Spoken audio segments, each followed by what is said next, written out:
Nagiging very emotional ka and nahirapan ka sa pag-regulate na emotion mo. Minsan, nagiging addicted tayo sa suffering. Para din yun sa song na binigay ko kanina. Sleep, eat, and work. Kung yun lang ang alam mo, yun lang nakita mo, yun lang ang na-witness mo sa ibang tao, then nakondisyon ka na rin sa ganon. So, ang hirap mag-isip na may iba pang alternative. Kung sa time na reading na to may partner ka, pwede mo i-claim na ito reading mo. Kasi para siya mag-partner, isang emperor, and then isang queen of cups. Tingin ko lang dito sa group number 1, mataas dito mag-partners.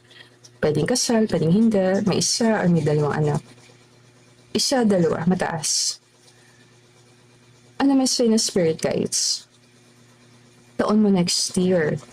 Kaya mo na yung mga nangyari ngayong taon, kalimutan mo na. Next year, bawi ka. Ace of Pentacles. Ang ganda yung card na yan.